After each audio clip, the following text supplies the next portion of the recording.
नमस्कार, स्वागत है आपका आपके YouTube channel future with Ashutosh में। कैसे हो आप सभी?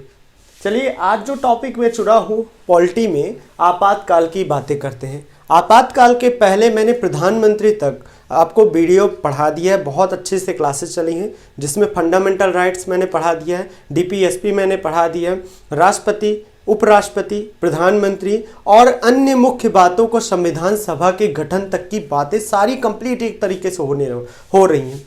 एक आपातकाल की बात थी। आपातकाल एक लंबा विषय है। इस पे ना मैं 2-3 वीडियो पार्ट में करके आपको बताऊंगा। डिटेल से बातें होंगी, कोई बकवास नहीं, सिर्फ और मुद्दे पे बातें होंगी जहां से प्रश्न उठते हैं या जहां से आपको प्रश्न बनाना है या चीज़ों की समझ कैसी होनी चाहिए, इन सारे बातों पर मैं डिस्कस करूंगा। तो चलिए वीडियो को स्टार्ट करते हैं सीधे टॉपिक पे आके। इमरजेंसी।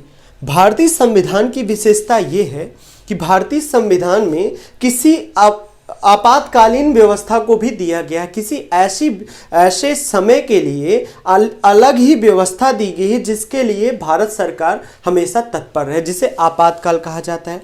भारत में 3 तरीके के आपातकाल हैं, जिसे पहला है राष्ट्रीय आपातकाल, दूसरा है राष्ट्रपति शासन और तीसरा है वित्तीय आपातकाल। और चौथे आपातकाल की बात की जा रही है जो कि हेल्थ इमरजेंसी की बात की जा रही है।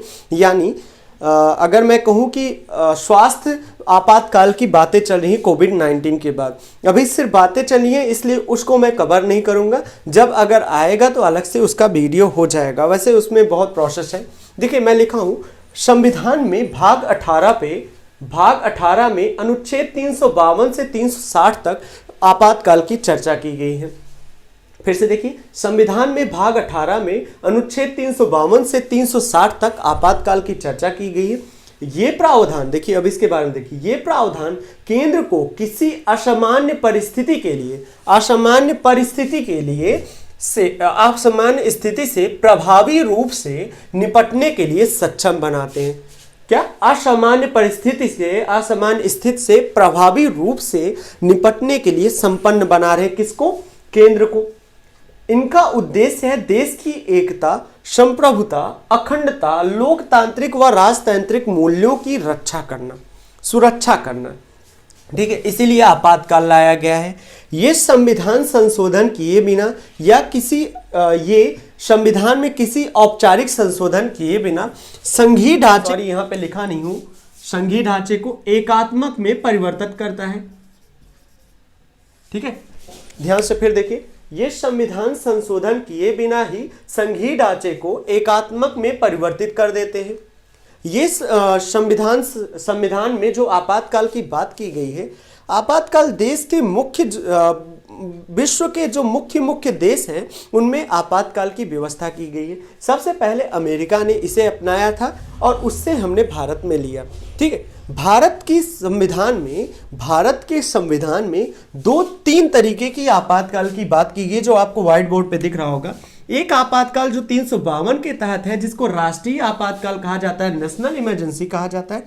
दूसरा है 356, जिसे राज्य आपातकाल या राष्ट्रपति शासन कहा जाता है। तीसरा है 360, जिसे वित्तीय आपातकाल कहा जाता है। अभी राष्ट्रपति शासन, पुडुचेरी पर राष्ट्रपति शासन लगाने की बात सिफारिश को मान लिया गया है। तो चलिए अब एक एक करके जैसे लिखा गया है, ये तीनों को मैं अलग अलग वीडियो में बनाता हूँ। आज की जो क्लास होने वाली है वो 352 यानी राष्ट्रीय आपातकाल को मैं विस्तार से चर्चा करने वाला हूँ। उम्मीद है आपको वीडियो बहुत ही अच्छा लगेगा और आप प्लीज़ सबको लिंक शेयर किया करिए और चैनल को सब्सक्राइब करके जाया करिए और लोगों को भी बताइए कि फ्यूचर विद आशुतोष नाम का एक चैनल है जो कि बहुत ही डेडिकेटेड हिंदी मीडियम की क्लासेस चला रहा है। तो चलिए देख लेते हैं राष्ट्रीय आपातकाल।